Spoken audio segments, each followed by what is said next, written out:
Alors que je me faisais toute petite au fond de la classe, ma prof, instable depuis quelque temps, a lancé « Est-ce que tout le monde a prévenu ses parents pour leur dire au revoir ?» Molly, assise à côté de moi, a discrètement glissé sa main sous la table et tenté de raisonner la prof. « S'il vous plaît, Madame Dodson, vous êtes obligée de nous laisser sortir, c'est la loi. » Madame Dodson était déjà en larmes, son mascara dégoulinant sur ses joues. « Je suis désolée, mais si je vous laisse partir, l'homme armé risque de vous attraper. Il vaut mieux attendre. » J'ai croisé le regard inquiet de Molly et tenté de la rassurer, la voix la plus posée possible. « T'inquiète pas, ma belle. Je vais trouver un plan pour nous sortir d'ici. » La prof avait enfermé la classe à clé et ne nous lâchait pas d'une semelle. Elle était bizarre toute la semaine, mais là, elle avait vraiment pété les plombs, verrouillant la porte pendant le dernier cours parce qu'elle sentait un danger planer. Soudain, elle a sursauté, pointant la porte du doigt. « Là, vous avez bien entendu ces coups de feu? Tout le monde au sol !» On s'est tous regardés, paumés, tandis qu'elle tremblait de plus en plus fort, serrant un chapelet contre elle. Elle nous a poussés dans un coin, loin des fenêtres, et s'est mise à prier en latin. Certains pleuraient,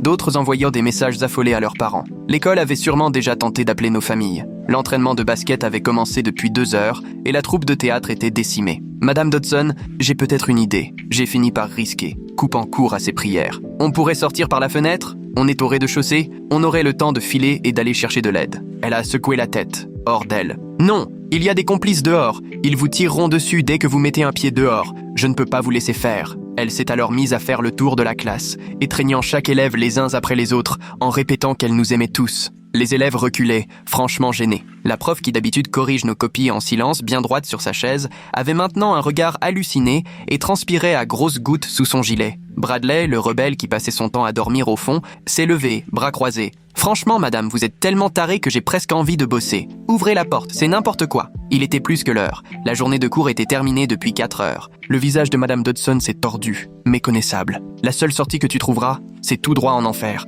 Je pourrais vous ouvrir et laisser l'homme armé s'occuper de vous, si c'est ça que tu veux. Très bien, vas-y. » Bradley s'est approché de la porte, mais la prof s'est effondrée, sanglotant. « Je suis désolé, mon grand, mais tu sais bien que je ne peux pas. Si je vous laisse sortir, vous n'êtes plus en sécurité. » Pendant qu'elle retenait Bradley, j'ai remarqué les clés qui pendaient à sa ceinture. J'ai profité du moment pour les attraper discrètement, priant pour ne pas me faire repérer. Molly, comprenant mon intention, a redoublé de sanglots pour détourner l'attention. Je me suis déplacé jusqu'à la porte, accroupi, comme si on était vraiment menacé. Je n'ai compris que plus tard qu'on l'était vraiment. Mes mains tremblaient, alors que je tentais d'insérer la bonne clé. Quand le verrou a cédé, j'ai attrapé la poignée et crié « Courez !» Les 20 élèves ont jailli vers la sortie, bousculant Madame Dodson qui tentait désespérément de nous retenir. On a dévalé le couloir, traversé l'entrée principale et débouché sur le parking, où des voitures de police étaient garées partout. Les flics, mains sur leurs armes, ont vite réalisé qu'on n'était qu'une bande d'ados paniqués. Ils nous ont submergés de questions. Notre prof a pété un câble et nous a enfermés pendant 4 heures, ai-je expliqué à l'un des policiers qui hochait la tête. Grave. Désolé pour le retard. On vient d'être alerté après la perquisition chez Madame Dodson. Vous n'imaginez pas ce qu'on a découvert. Il a sorti un carnet de sa poche, le visage encore plus sombre, notant des choses pendant que d'autres policiers s'activaient autour de nous, radio collée à l'oreille. Mes jambes tremblaient encore, et ce flic, avec ses non-dits, rendait tout encore plus oppressant. Il nous a observés, blottis près de l'entrée, avant d'entrouvrir la bouche pour parler, puis de se raviser comme s'il cherchait ses mots. Derrière lui, d'autres voitures de police arrivaient, gyrophares allumés, mais sans sirène, ce qui glaçait l'ambiance. Finalement, il nous a expliqué qu'ils avaient trouvé chez Madame Dodson des murs couverts d'articles sur des tueries scolaires et des plans détaillés de notre lycée. Mon estomac s'est noué, j'ai cru que j'allais vomir. Un SUV noir s'est arrêté, une femme en tailleur sombre, plaque à la ceinture, en est sortie d'un pas ferme. Elle s'est approchée et s'est présentée, détective Galena Walker. Elle a expliqué qu'elle devait interroger chacun de nous séparément, mais voulait d'abord vérifier que tout le monde allait bien et qu'il ne manquait personne. Les voitures affluaient sur le parking, les parents débarquaient paniqués, la scène virait à la cohue. J'ai vu la mère de Molly bondir hors de son monospace rouge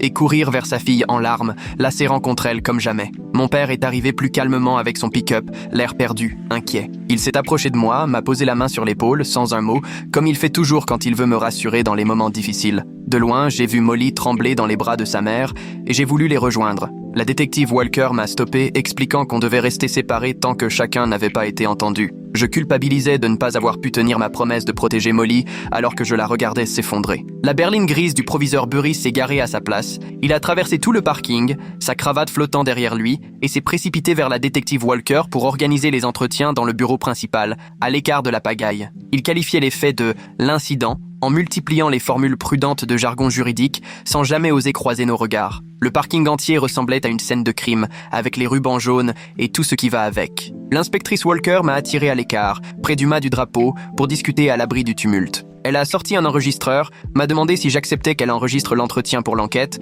et j'ai hoché la tête. Elle a enclenché l'appareil, puis m'a invité à reprendre toute l'histoire depuis le début, celle qui s'était déroulée en classe. Elle m'a précisé qu'ils enquêtèrent déjà sur Madame Dodson, suite à plusieurs signalements de voisins inquiets par son comportement étrange ces dernières semaines. Je me suis alors rendu compte que tout cela allait bien au-delà de la journée elle-même, que la situation était bien plus profonde que je ne l'imaginais. Elle m'a expliqué qu'à la maison, Madame Dodson semblait persuadée que nous étions réellement en danger, mais l'inspectrice ne voulait pas s'étendre sur les détails pour le moment. Elle a simplement évoqué un tas de documents, des menaces qui n'existaient que dans la tête de Madame Dodson. J'étais partagé entre la colère d'avoir été enfermé 4 heures et la confusion. Était-elle dangereuse ou juste gravement malade? Je triturais nerveusement mon téléphone dans ma poche, repassant mentalement le moment où j'avais décroché ses clés de sa ceinture. L'inspectrice a remarqué mes gestes, m'a lancé ce regard marron perçant et m'a interrogé sur mes pensées. J'ai fini par avouer que je ne savais pas si j'avais fait preuve de courage ou juste d'imprudence et de stupidité en prenant ses clés et en ouvrant la porte. Elle a griffonné quelque chose dans son carnet sans répondre,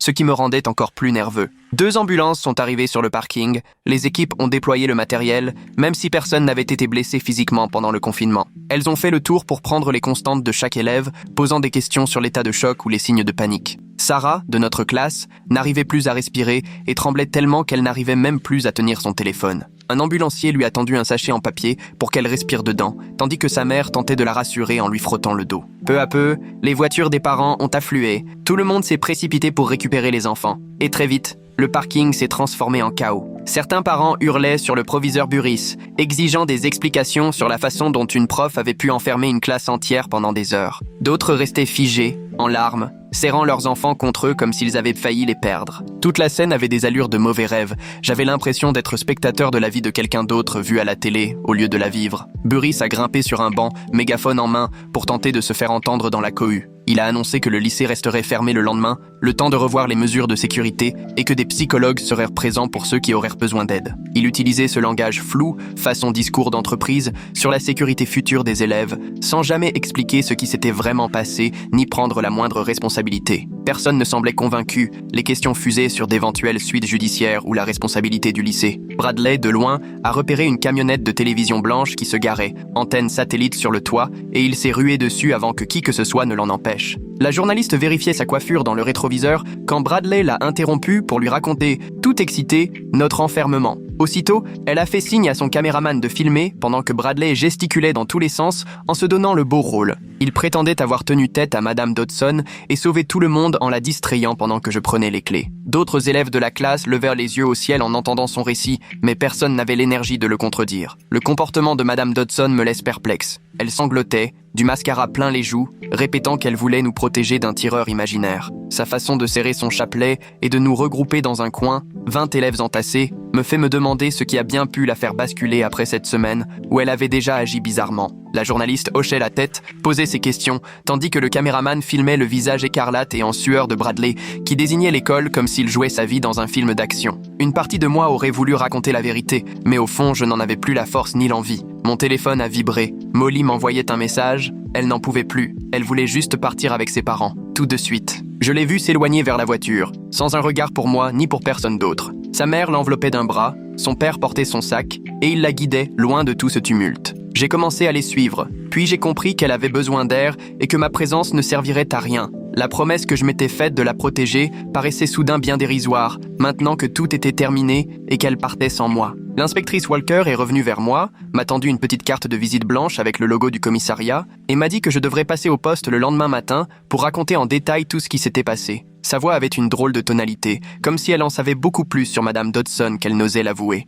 Elle a ajouté qu'il y avait derrière tout ça bien autre chose qu'une prof en crise et que nous en reparlerions le lendemain. J'ai glissé la carte dans ma poche et je l'ai regardée s'éloigner vers d'autres élèves de la classe. Mon père a finalement déclaré qu'il était temps de rentrer, alors je l'ai suivi jusqu'à son pick-up sans adresser un mot à personne. Cette nuit-là, allongé dans mon lit à fixer le plafond, je n'arrêtais pas de penser à Madame Dodson qui nous avait tous pris dans ses bras en classe. Sur le moment, sa façon de nous serrer contre elle et de murmurer qu'elle nous aimait m'avait semblé étrange, presque inquiétante. Mais avec le recul, je voyais les choses différemment. Elle croyait vraiment nous faire ses adieux, persuadée que nous allions tous mourir à cause d'un tireur imaginaire. L'image d'elle, serrant son chapelet et priant en latin, tournait en boucle dans ma tête comme une scène de film.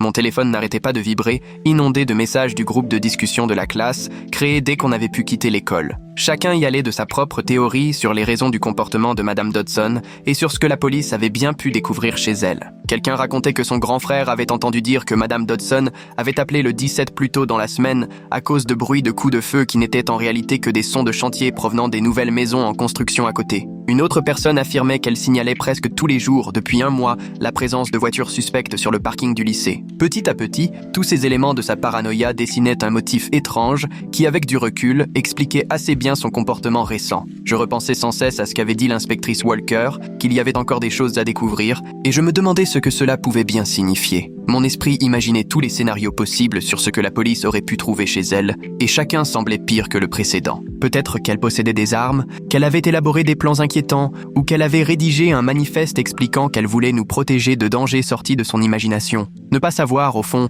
c'était encore plus angoissant que tout ce qui s'était réellement passé dans la classe. J'ai fini par m'endormir vers 3 heures du matin, mais à 7 heures, j'ai été réveillé par la sonnerie de mon téléphone. Le nom de l'inspectrice Walker s'est affiché à l'écran. Elle m'a demandé si je pouvais venir au commissariat plus tôt que prévu, car ils avaient épluché tous les appels au 17 que Madame Dodson avait passé le mois dernier. Elle m'a expliqué qu'un schéma très clair était apparu. Quasiment chaque jour, sauf la veille, Madame Dodson signalait une activité suspecte. Ça avait commencé par de petits incidents, comme des voitures qui lui semblaient en louche, puis c'était devenu de plus en plus sérieux, avec des signalements de gens qui, selon elle, la suivaient ou surveillaient l'école. Je me suis habillé en vitesse et mon père m'a conduite au commissariat, un vieux bâtiment en briques du centre-ville où je n'étais encore jamais allé. L'inspectrice Walker nous a accueillis dans le hall avant de m'emmener dans une petite salle d'entretien équipée d'une table et de 4 chaises. Elle a allumé son ordinateur portable, l'a fait pivoter vers moi et m'a montré une photo qui m'a littéralement coupé le souffle. Sur le mur du salon de Madame Dodson s'étalait une collection de coupures de presse sur des fusillades dans des écoles aux États-Unis, certaines remontant à plusieurs années. Des fils rouges reliaient certains articles, exactement comme ces panneaux de conspiration qu'on voit dans les films où quelqu'un essaie de relier les éléments d'une enquête. À en juger par la quantité d'articles collés au mur, elle vivait plongée dans cette angoisse depuis des semaines, voire des mois. L'inspectrice a ensuite fait défiler une autre photo, des post-it collés avec le plan de notre classe et des notes sur les bureaux les plus proches des sorties. Elle a lancé un enregistrement audio d'un appel au 17, passé 3 nuits auparavant. On entendait des feux d'artifice au loin, mais Madame Dodson était persuadée que quelqu'un tirait avec une arme automatique sur les maisons de son quartier. Cette nuit-là, elle avait appelé 4 fois, chaque appel étant plus paniqué que le précédent à propos d'un tireur actif. Les notes de l'opératrice montraient que les secours commençaient à s'inquiéter sérieusement pour sa santé mentale, au point de signaler son numéro pour une surveillance particulière. L'inspectrice Walker m'a raconté que le voisin de Madame Dodson, un certain Evander Gray, les avait contactés à 2 reprises ces 2 dernières semaines. Il l'avait vu tourner en rond dans son jardin à 3 heures du matin, une lampe torche à la main, persuadé que des intrus se cachèrent dans les buissons. Evander avait tenté d'engager la conversation avec elle, mais elle l'avait accusé de faire partie du complot contre l'école. Sa paranoïa avait pris une telle ampleur que, dans sa tête, chacun était soit une victime à protéger, soit un ennemi potentiel. L'inspectrice Walker a alors posé sur la table un grand sac en plastique rempli d'enveloppes blanches, chacune portant, à l'écriture soignée de Madame Dodson, le nom d'un élève, toutes datées d'il y a 3 jours. Elle a retrouvé la mienne dans la pile et m'a demandé si je voulais savoir ce qu'elle avait écrit. Mais j'ai secoué la tête, incapable d'affronter ce qu'elle aurait pu raconter à mon sujet. C'est ce moment-là que mon père a reçu un mail du proviseur Burris, qui qualifiait les événements de crise de santé mentale et annonçait à tous les parents que les protocoles allaient être revus. Il précisait aussi que nous allions tous devoir assister à des séances obligatoires de soutien psychologique dès la semaine suivante. Et la manière froide et impersonnelle dont c'était rédigé donnait plus l'impression qu'il cherchait à se couvrir contre une plainte qu'à réellement s'inquiéter pour nous. L'inspectrice Walker a rouvert son ordinateur et m'a montré une autre photo qui m'a glacé le sang. Dans le coffre-fort de la chambre de Madame Dodson,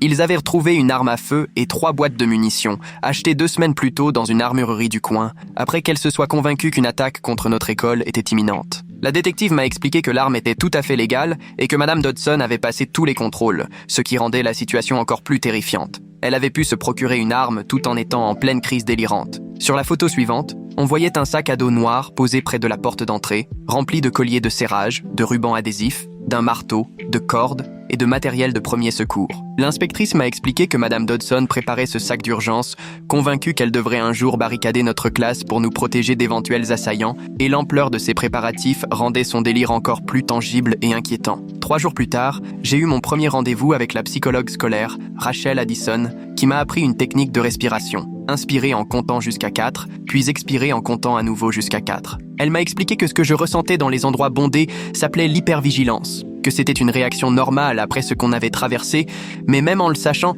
je n'arrivais pas à me débarrasser de cette impression de toujours être sur le qui-vive. Rachel m'a fait pratiquer la respiration pendant qu'elle provoquait des bruits imprévus pour m'habituer à ne plus sursauter au moindre imprévu. On a aussi travaillé sur des exercices d'ancrage. Je devais nommer 5 choses que je voyais et 4 que je pouvais toucher. En pleine séance, mon téléphone a vibré, un message de Molly, que j'espérais depuis des jours, mais ce n'était pas ce que j'attendais. Elle disait qu'elle n'était pas prête à voir qui que ce soit, même moi, qu'elle avait besoin de temps pour encaisser, sans devoir faire semblant d'aller bien devant les autres. Je comprenais, mais ça me faisait mal de voir qu'elle ne voulait pas de mon aide. Le soir même, Bradley a posté sur Instagram que j'avais failli tous nous faire tuer en ouvrant la porte sans savoir ce qu'il y avait derrière. Forcément, ça a déchaîné la classe. Certains me soutenaient, d'autres prenaient son parti. Toute cette polémique virtuelle me paraissait dérisoire comparée à ce qu'on avait vécu, mais ça m'énervait quand même qu'il cherche à se mettre en avant en m'enfonçant. 2 jours plus tard, je suis retourné au commissariat pour l'audition officielle avec l'inspectrice Walker qui a tout enregistré pendant que je racontais en détail comment j'avais récupéré les clés et ouvert la porte. Elle m'a demandé si j'avais seulement pris le temps de me demander si Madame Dodson avait raison, s'il y avait un vrai danger dehors, et cette question n'a cessé de me trotter dans la tête, me faisant douter de mes choix, me demandant si j'avais eu raison ou juste de la chance. Mon père a appris par un autre parent que le proviseur Burris avait convoqué en urgence tout le personnel pour discuter de nouveaux protocoles, histoire de mieux repérer les signes de mal-être chez les enseignants. L'administration était en panique, à l'idée de procès, parce que des parents menaçaient déjà d'attaquer l'école pour ne pas avoir vu que Madame Dodson n'allait pas bien avant qu'elle nous enferme. La semaine suivante, j'ai eu ma première vraie séance avec Rachel. On a parlé de ce besoin que j'avais de protéger tout le monde, d'où ça venait. Elle m'a aidé à comprendre que mon envie de jouer les héros était directement liée à ce sentiment d'impuissance quand Madame Dodson nous avait enfermés, et que vouloir tout contrôler, c'était ma façon à moi de faire face au traumatisme. On a bossé sur l'idée qu'après tout, je n'étais qu'un ado qui avait fait de son mieux dans une situation impossible, et que ce n'était pas à moi de sauver tout le monde, même si j'avais voulu croire le contraire. Passer du rôle de héros à celui où on fait des exercices de respiration, ça fait tout drôle. On ne s'habitue jamais vraiment à ces séances où les bruits inattendus sont au programme, tandis que Bradley joue les justiciers du web en critiquant mes choix. 3 jours après, la détective Walker m'a rappelé au commissariat, un gros dossier sous le bras qu'elle a étalé sur la table en métal. Elle m'a montré 12 rapports différents que Madame Dodson avait adressés au conseil scolaire le mois précédent. Chaque signalement partait un peu plus loin, des histoires de gangs qui visaient notre lycée, de cellules terroristes qui cherchaient à recruter des élèves. La détective m'a montré les dates, me faisant remarquer à quel point tout devenait de plus en plus détaillé et paranoïaque semaine après semaine. L'administration avait fini par prévoir une évaluation psychologique pour elle, mais c'était programmé trop tard pour la semaine suivante. Ce soir-là, les infos locales ont diffusé un long sujet sur Madame Dodson avec de vieilles photos d'elle quand elle avait été élue enseignante de l'année à 3 reprises. Les anciens élèves interviewés la décrivèrent comme quelqu'un de très attentionné, mais aussi obsédé par la sécurité des enfants. La journaliste expliquait que, d'après son entourage, quelque chose avait basculé chez elle il y a environ 2 mois. Je n'arrêtais pas d'y penser, alors j'ai cherché le numéro d'Evander Gray dans l'annuaire et je l'ai appelé. Il a décroché au bout du 3e appel, et quand je me suis présenté, il s'est mis à parler tout bas avant de me demander de passer chez lui. Sa maison était à 2 rues de celle de Madame Dodson, et il m'a ouvert la porte, l'air épuisé. Il m'a raconté qu'elle ne dormait plus depuis environ 6 semaines, qu'il la voyait parfois avec les lumières allumées à 3 heures du matin. Il l'entendait déplacer des meubles pour caler ses portes et ses fenêtres, comme si elle se préparait à une attaque. Elle lui avait confié qu'elle voyait des images de violence, qu'elle prenait pour des signes divins, la prévenant d'un danger imminent. Sa façon d'en parler m'a glacé, elle avait l'air vraiment convaincue de voir l'avenir. Il ajoutait qu'elle lui posait des questions étranges sur notre classe, du genre qui était assis près des fenêtres ou qui pourrait sortir le plus vite. Depuis des semaines, elle dessinait des plans de la salle, notait la place de chacun et imaginait des itinéraires d'évacuation. Le niveau de détail qu'elle mettait dans tout ça, pour nous protéger d'une menace imaginaire, rendait l'affaire encore plus troublante. Le lendemain matin, La détective Walker m'a appelé pour m'annoncer qu'une des lettres scellées avait été ouverte avec l'accord de la famille. Elle m'en a lu des passages où Madame Dodson s'excusait de nous avoir effrayés, tout en affirmant que le danger était bien réel. Elle écrivait qu'elle avait agi parce que personne d'autre ne voulait voir ce qui se préparait, même si elle avait essayé de prévenir tout le monde. La détective disait que la lettre montrait à quel point Madame Dodson croyait à son délire et que ça rendait toute l'histoire encore plus triste, au-delà de l'aspect inquiétant. J'étais assis dans ma chambre, essayant d'encaisser tout ça, quand j'ai entendu frapper à la porte d'entrée. Molly était là, les yeux rouges, et avant même que j'aie eu le temps de dire quelque chose, elle a déboulé dans la maison. Elle s'est effondrée en larmes, m'expliquant qu'elle sursautait au moindre bruit, qu'elle ne dormait plus à cause des cauchemars. Puis elle s'est énervée contre moi, m'accusant de la faire se sentir faible parce que j'agissais comme si elle avait besoin que je la protège. Elle répétait qu'elle s'en sortait très bien, jusqu'à ce que je me mette à lui promettre de veiller sur elle, et que ça la faisait se sentir impuissante. Nous sommes restés des heures affalés sur mon canapé, à parler de nos façons bien différentes de composer avec ce qu'on avait traversé. Elle avait besoin de prouver qu'elle pouvait s'en sortir seule, forte et indépendante, alors que moi, il fallait que je me persuade d'avoir la main sur quelque chose, n'importe quoi. On s'est promis de respecter la manière dont chacun essayait de s'en remettre, même si on savait que ce ne serait pas simple. Le lendemain à l'école, la rumeur courait déjà que j'allais avoir des ennuis pour avoir pris les clés. Certains parents affirmaient que j'avais mis tout le monde en danger en ouvrant la porte, sans savoir ce qui nous attendait derrière. L'établissement voulait absolument trouver un coupable pour tout ce bazar, et il était plus commode de me faire porter le chapeau que d'admettre qu'ils avaient fermé les yeux sur les avertissements concernant Madame Dodson. L'injustice de la situation me mettait hors de moi. J'ai frappé dans mon casier et me suis retrouvé envoyé directement chez le proviseur. Monsieur Burris a appelé mes parents et fixé un rendez-vous pour le lendemain matin à propos de ma soi-disant fugue du cours. Quand j'ai pénétré dans son bureau, il avait un carnet rempli de notes et employait un ton très solennel sur la gestion des crises, comme s'il récitait un discours appris par cœur. Il m'a demandé d'expliquer pourquoi j'avais agi de la sorte, mais à l'écouter, je savais bien que c'était les avocats de l'école qui lui soufflaient ce qu'il fallait dire pour éviter les ennuis. Il m'a expliqué qu'il devait s'assurer que je n'avais pas enfreint les protocoles en prenant l'initiative pendant l'incident. Ensuite, il s'est penché en arrière et m'a proposé un deal. Intégrer le nouveau comité de sécurité des élèves plutôt que d'écoper d'une sanction officielle. J'ai eu le sentiment qu'il cherchait à acheter mon silence, mais j'ai accepté à contre-cœur, ne voulant pas que cette histoire me colle à la peau jusqu'à la fac. Ce compromis m'est resté en travers de la gorge,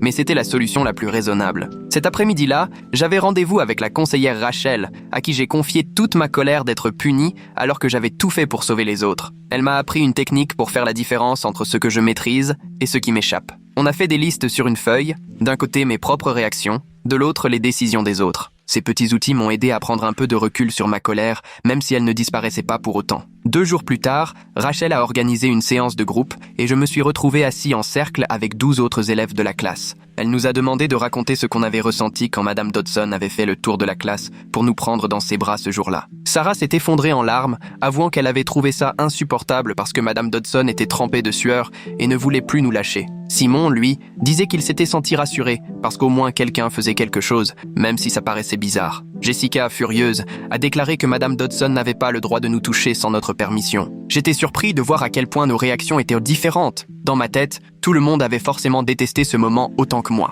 Pendant que Rachel prenait des notes sur sa tablette, le débat s'est lancé. Certains se demandaient si Madame Dodson agissait vraiment pour nous aider ou si elle n'était tout simplement pas inquiétante. Tommy a expliqué que ce câlin lui avait fait croire qu'on allait tous mourir, ce qui avait empiré la situation. Ashley a confié qu'elle aurait préféré avoir sa mère à ses côtés et que l'étreinte de Madame Dodson, aussi maladroite soit-elle, était ce qui s'en rapprochait le plus. Tout ça m'a prouvé à quel point on pouvait vivre le même événement de façon totalement opposée. L'après-midi même, la détective Walker m'a appelé pour me demander de revenir au commissariat. Elle avait eu de nouveaux éléments sur le comportement de Madame Dodson avant l'incident. En arrivant, j'ai aperçu une pile d'emails imprimés sur son bureau, tous rédigés par Madame Dodson et envoyés au conseil scolaire. Elle les suppliait depuis des semaines d'installer du verre blindé aux fenêtres des classes. Au fil des messages, son ton devenait de plus en plus désespéré, jusqu'à proposer de payer les travaux avec ses économies de retraite. Elle avait même calculé le coût précis des portes renforcées et des détecteurs de métaux, à l'euro près. Walker m'a alors montré un email où Madame Dodson écrivait qu'elle était prête à vendre sa voiture pour garantir notre sécurité. Lire tout ce désespoir noir sur blanc m'a noué l'estomac. Elle était vraiment persuadée qu'on était tous en danger. Walker a sorti ensuite un dossier médical que la famille de Madame Dodson avait accepté de partager. On y apprenait qu'elle avait changé de traitement contre l'anxiété environ 7 semaines plus tôt, après que son ancienne ordonnance n'avait plus d'effet. Elle avait ensuite raté 2 rendez-vous chez le psychiatre, prétendant se sentir bien. Le nouveau médicament comportait d'ailleurs un avertissement. Dans de rares cas, il pouvait provoquer des pensées paranoïaques. Cette chronologie collait parfaitement avec le moment où tout le monde avait commencé à remarquer qu'elle n'était plus la même à l'école. D'après Walker, le médicament avait sans doute réveillé quelque chose qu'elle portait déjà en elle. Le lendemain, j'ai surpris un groupe d'élèves dans le couloir en train de discuter d'une éventuelle plainte contre Madame Dodson. Ils réclamèrent son arrestation pour nous avoir séquestrés, et sans réfléchir, je me suis mise à la défendre. J'ai expliqué qu'elle n'était pas mauvaise, mais malade, que son esprit lui jouait des tours et que pour elle, tout cela était bien réel. Les autres m'ont regardé comme si j'avais perdu la tête de la soutenir après ce qu'on avait vécu. Mais j'ai continué, essayant de leur faire comprendre qu'elle croyait vraiment nous sauver, même si elle était complètement perdue. Sans m'en rendre compte, j'étais passé de la colère à une certaine compassion. Bradley, lui, a été convoqué au commissariat dans l'après-midi parce que sa version des faits changeait constamment. L'inspectrice Walker l'a mis sur la sellette et il s'est mis à transpirer quand elle a relevé toutes ses contradictions. Il prétendait partout qu'il avait tenu tête à Madame Dodson et sauvé la classe, mais d'autres élèves avaient témoigné qu'il n'avait fait que crier. Le voir se décomposer sous les questions de Walker m'a procuré une satisfaction coupable. Il utilisait notre traumatisme pour se mettre en valeur et il se faisait enfin démasquer. Walker lui a fait réécrire sa déposition 3 fois avant qu'il n'admette avoir gonflé certains détails. Le lendemain matin, le principal Burris a réuni tout le monde en assemblée pour annoncer que Madame Dodson était placée en arrêt maladie pour une durée indéterminée. Il avait choisi ces mots avec la prudence d'un avocat, expliquant que le district cherchait les solutions les plus adaptées à sa situation. Tout le monde avait bien compris qu'on la poussait doucement vers la retraite afin d'éviter un licenciement trop voyant. L'annonce, faussement bienveillante, paraissait surtout destinée à protéger l'institution plutôt qu'elle-même. Le soir venu, une foule de parents s'est précipitée à la réunion d'urgence. Le gymnase débordait de colère et d'exigences d'explications. Un père s'est levé, furieux, et a hurlé comment on avait pu laisser une enseignante en détresse psychologique s'occuper des enfants aussi longtemps. Madame l'inspectrice Walker a tenté de justifier que la crise de Madame Dodson avait été soudaine, mais les parents restaient sceptiques. Le principal Burris répétait en boucle que tout avait été fait dans les règles, ce qui ne faisait qu'attiser la colère générale. Le tumulte a vite pris de l'ampleur. Certains parents ont fini par pousser vers le devant de la scène, exigeant que quelqu'un assume enfin la responsabilité. Walker a dû s'interposer entre deux pères, dont l'un semblait prêt à en découdre pour savoir lequel de leurs enfants était le plus marqué. Il fallait un bouc émissaire. Ce soir-là, l'administration de l'école en faisait les frais. Après la réunion, Molly est venue me trouver et pour la première fois, nous nous sommes disputés à propos de ma déposition à la police. Le fait que l'inspectrice Walker ait évoqué 12 signalements me faisait me demander ce que Madame Dodson avait réellement dans la tête, à quel point ça lui paraissait vrai. Comment un cerveau peut-il inventer des menaces aussi précises, au point d'alerter à ce rythme-là ? Molly avait lu la transcription et elle avait vu que je m'étais un peu posé en héros, celui qui avait récupéré les clés et sauvé tout le monde. Elle m'a reproché d'avoir transformé son traumatisme en récit où je me mettais en avant, comme le personnage principal. Ces paroles m'ont blessé, car je savais qu'elle avait raison. J'avais besoin de jouer les héros, encore et toujours. On est resté assis 2 heures sur mon lit à discuter de la façon dont on racontait cette journée. Pour elle, se qualifier de héros ou de victime, c'était risquer de donner l'impression que tout cela n'était qu'un mauvais film, alors que c'était bien réel, avec des vraies blessures. À la fin, on a convenu d'arrêter d'utiliser ces mots-là, de simplement nommer les choses telles qu'elles étaient, sans en rajouter. Le lendemain matin, les infos locales ont diffusé l'enregistrement d'un des appels au 17, passé depuis notre classe pendant l'incident. J'étais en cours d'histoire quand quelqu'un l'a lancé sur son téléphone et tout à coup j'ai entendu Sarah pleurer en fond sonore. J'ai eu la poitrine serrée, impossible de respirer. J'ai pris mes affaires et je me suis précipitée dehors. La crise de panique m'a frappée dans le couloir. J'étais par terre, à trembler, pendant que l'infirmière tentait de me calmer. Je croyais avoir surmonté tout ça, mais ces sons m'ont replongé d'un coup dans la salle. 3 jours plus tard, j'ai voulu reprendre le basket, pensant que ça m'aiderait à retrouver un semblant de normalité. Mais dès que j'ai entendu le crissement des baskets sur le parquet, j'ai revu les allers-retours de Madame Dodson devant la porte. Mes mains se sont mises à trembler, j'ai raté tous mes tirs parce que je ne faisais que surveiller les sorties. J'ai tenu 10 minutes avant de filer et j'ai fini par vomir sur le parking. L'entraîneur m'a retrouvé assis près de la voiture et m'a dit de prendre tout le temps qu'il me faudrait. 2 semaines plus tard, l'inspectrice Walker m'a appelé alors que je déjeunais au self et m'a demandé de passer au commissariat après les cours. J'y suis allé, dans ma vieille Honda cabossée, et je l'ai trouvé qui m'attendait dans le hall, un épais dossier sous le bras. Elle m'a conduit dans la même salle d'interrogatoire où j'avais témoigné quelques semaines auparavant et a ouvert le dossier sur la table métallique devant nous. Le procureur avait retenu la séquestration, mais proposait un accord de plaidé coupable, avec suivi psychiatrique à la clé au lieu de la prison. Elle m'a montré les documents, les termes juridiques surlignés en jaune. La pile était plus épaisse que mon manuel d'histoire, et voir le nom de Madame Dodson imprimé sur les papiers du tribunal rendait tout ça encore plus réel. Je fixais le dossier sans rien dire,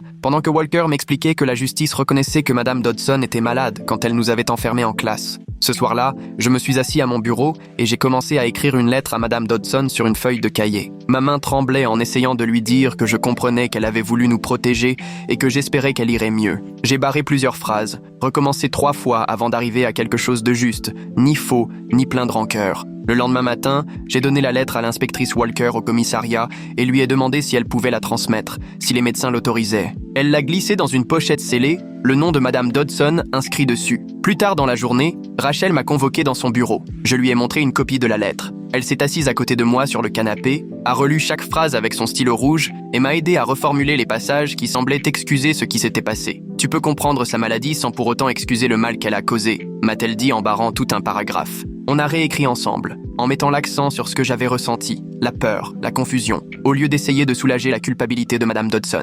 Le lendemain, le proviseur Burris m'a arrêté dans le couloir et m'a demandé de passer dans son bureau après les cours. Il avait un dossier sur le nouveau comité de sécurité des élèves et voulait que je prenne la parole à la première réunion, la semaine suivante. Je voyais bien, à son sourire un peu forcé, qu'il voulait me montrer en exemple pour prouver qu'il réagissait après ce qui s'était passé. J'ai accepté, mais je lui ai précisé que je parlerais du soutien psychologique aux enseignants, pas seulement des mesures de sécurité matérielle. Son sourire s'est encore crispé, mais il a hoché la tête et inscrit mon nom parmi les intervenants. Pendant le dîner, mon portable a vibré. Un message d'Evander Gray m'annonçait que la famille de Madame Dodson venait de la transférer dans un centre de soins à 1 heure d'ici. Il m'a envoyé une photo de sa maison vide, un panneau « À vendre » planté dans le jardin, et m'a confié que le quartier avait une atmosphère étrange, comme si tout tournait au ralenti sans elle, pour veiller sur les voisins comme elle en avait l'habitude. Sur la photo, la maison semblait bien plus petite que dans mon souvenir, surtout comparée aux images que l'inspecteur Walker nous avait montrées lors de l'enquête. 3 jours plus tard, Walker m'a fait revenir au commissariat et a étalé sur la table de la salle de réunion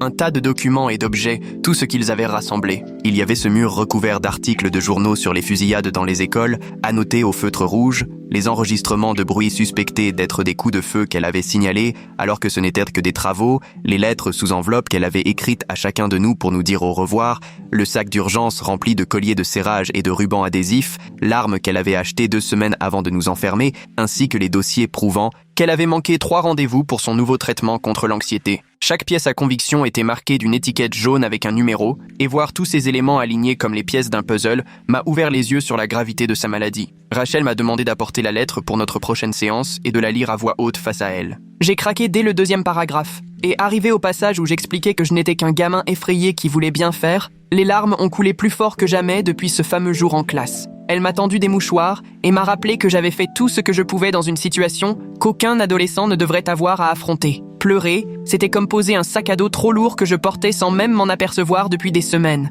La semaine suivante, Molly s'est jointe à moi pour les séances et on s'installait chacun à une extrémité du canapé chez Rachel pour chercher des façons de communiquer quand l'un de nous était submergé par l'émotion. On a inventé nos propres signes. Toucher sa poitrine voulait dire qu'on avait besoin de souffler. Tendre la main signifiait qu'on cherchait du réconfort. Rachel nous a fait répéter ces gestes en reparlant de ce jour-là, jusqu'à ce qu'ils deviennent des réflexes. Ce n'était pas toujours parfait, il nous arrivait de nous tromper, mais ça nous a aidés à arrêter de nous chamailler pour savoir qui s'en sortait le mieux. Un mardi matin, Bradley est venu me voir à mon casier avant le cours, les yeux rivés sur ses chaussures pendant que les autres élèves passèrent dans le couloir. Il a murmuré qu'il regrettait d'avoir écrit sur Internet que j'avais failli tout nous faire tuer. Je voyais bien que s'excuser lui coûtait, mais il l'a fait. On n'allait pas devenir amis, ni même vraiment échanger, mais la colère s'est transformée en indifférence et on s'est contenté de s'éviter. Dans l'après-midi, le proviseur a envoyé un mail avec de nouvelles mesures. Rendez-vous mensuel obligatoire avec un psychologue pour tous les professeurs et le personnel, et des protocoles clairs pour les urgences en classe, afin que les enseignants n'aient plus à décider seuls de verrouiller les portes. Ces changements semblaient tomber un peu tard, mais au moins, quelque chose de bon ressortait enfin de ce qu'on avait traversé. 2 jours plus tard, Rachel m'a envoyé un message avec un lien vers le site du journal local. Sa tribune recevait déjà des dizaines de commentaires. Elle avait changé tous les prénoms, mais je reconnaissais mes propres mots. Ce passage où je disais que je me sentais responsable de tout le monde alors que je n'étais qu'un ado. L'article plaidait pour que l'école s'engage plus auprès des élèves comme des enseignants confrontés à des traumatismes. Mon père l'a lu en silence au petit déjeuner, hochant la tête tout en trempant ses céréales. Dans les commentaires, des parents s'écharpaient pour savoir si Madame Dodson méritait la prison ou des soins. Certains trouvaient qu'on avait été courageux, d'autres disaient qu'on avait juste eu de la chance que ça ne vire pas au drame. Rachel avait gardé le passage où je racontais que prendre les clés m'avait semblé la seule issue, même si je ne comprenais rien à ce qui se passait. L'entraînement de basket, ce jour-là, s'est mieux déroulé que tous les autres depuis l'incident. Le coach m'a fait commencer par des exercices de dribble pendant que l'équipe révisait les tactiques à l'autre bout du terrain. Quand j'ai senti l'angoisse monter, je suis sorti comme Rachel me l'avait appris et j'ai compté à rebours depuis 20.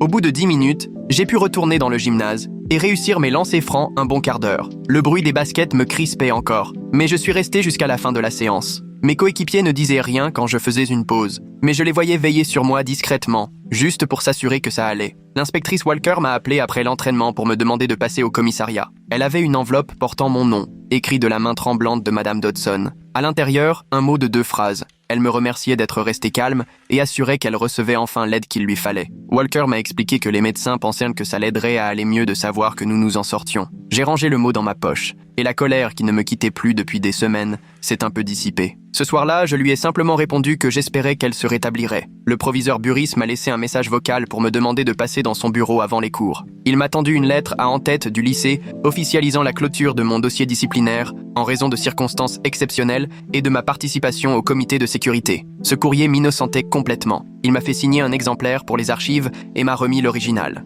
Toute cette histoire me paraissait absurde. Je n'aurais jamais dû avoir d'ennui pour avoir essayé de sauver tout le monde, mais au moins, c'était réglé. 3 jours plus tard, le forum des élèves a eu lieu dans le gymnase, avec près de 200 personnes présentes. Quand mon tour est venu, j'ai pris le micro et j'ai vu tous ces visages braqués sur moi. J'ai dit que la peur poussait parfois à agir de manière insensée. Même Madame Dodson croyait bien faire. J'ai précisé que je n'étais pas un héros et qu'elle n'était pas une méchante. On était juste des gens terrifiés, tentant de survivre à quelque chose qui nous semblait vrai même si ça ne l'était pas. Au fond, la façon dont toutes ces réactions officielles se sont enchaînées, c'était presque trop parfait pour être honnête. Walker qui brandit enfin les preuves après 12 rapports. Burris qui s'improvise créateur de comité du jour au lendemain. Tout le monde qui commence à présenter ses excuses pile au moment où les avocats débarquent. La relecture au stylo rouge de Rachel avait tout d'un exercice de communication soigneusement déguisé en pseudothérapie, histoire de s'assurer que la lettre corresponde exactement à ce que voulait le rectorat. Certains parents affichaient une colère froide parce que je ne réclamais pas qu'on enferme Madame Dodson pour de bon. Bradley, lui, m'a vraiment approuvé d'un signe de tête quand j'ai affirmé que toute cette histoire était bien plus nuancée qu'un simple combat entre bons et méchants. Après le forum, Molly m'a retrouvé près de mon casier et on a remonté le couloir en direction de la salle où tout s'était joué. On s'est arrêté devant la porte, silencieuse, à observer la pièce à travers la petite fenêtre. Il y avait de nouvelles affiches sur les murs et quelqu'un avait réorganisé tous les bureaux. Sans rien dire, on s'est prise la main, on a respiré ensemble, comme pour se donner du courage. Au bout de quelques minutes, chacune est repartie de son côté pour rejoindre son cours. Ce silence entre nous en disait bien plus long que n'importe quelle conversation. Dans l'après-midi, ma mère m'a montré un mail du rectorat annonçant officiellement la retraite de Madame Dodson et précisant que son dossier serait examiné par un tribunal spécialisé en santé mentale plutôt qu'une cour pénale classique. Elle allait donc être soignée de force au lieu de finir en prison. Le mail était truffé de jargon juridique, mais en gros, il expliquait qu'elle était trop malade pour être jugée comme n'importe quel criminel. Sur la page Facebook de l'école, certains parents ont posté des commentaires outrés, mais la plupart semblaient soulagés qu'elle soit prise en charge. 5 semaines après ce jour-là, je marchais dans les couloirs et je sursautais à peine quand un casier claquait. Les exercices de respiration de Rachel m'aidaient la plupart du temps. Avec Molly, on avait mis en place un petit rituel. On s'envoyait un message chaque fois qu'on devait passer devant un endroit qui nous stressait. On était devenus assez doués pour deviner quand l'autre avait besoin soit d'un peu de réconfort, soit d'espace. Moi, j'allais à l'entraînement de basket pendant qu'elle filait à la répétition de théâtre, puis on se donnait rendez-vous pour rentrer ensemble. Les crises d'angoisse ne sont pas complètement parties, mais elles sont moins longues, moins violentes. Les autres élèves présents ce jour-là me saluaient d'un signe de tête dans les couloirs et on échangeait ce regard qui voulait tout dire, comme si on partageait un secret. Mes notes avaient un peu chuté, mais mes profs me laissèrent le temps de me remettre à flot. Toute cette histoire me semble à la fois loin derrière et terriblement présente. On a changé, mais on va bien, et on avance un peu plus chaque jour. Il est temps de tourner la page sur cette période, les amis. Merci de m'avoir laissé partager ici mes pensées et mes petits commentaires au fil des jours. Si vous avez lu jusqu'au bout, laissez-moi un mot, ça me fait toujours plaisir de vous lire.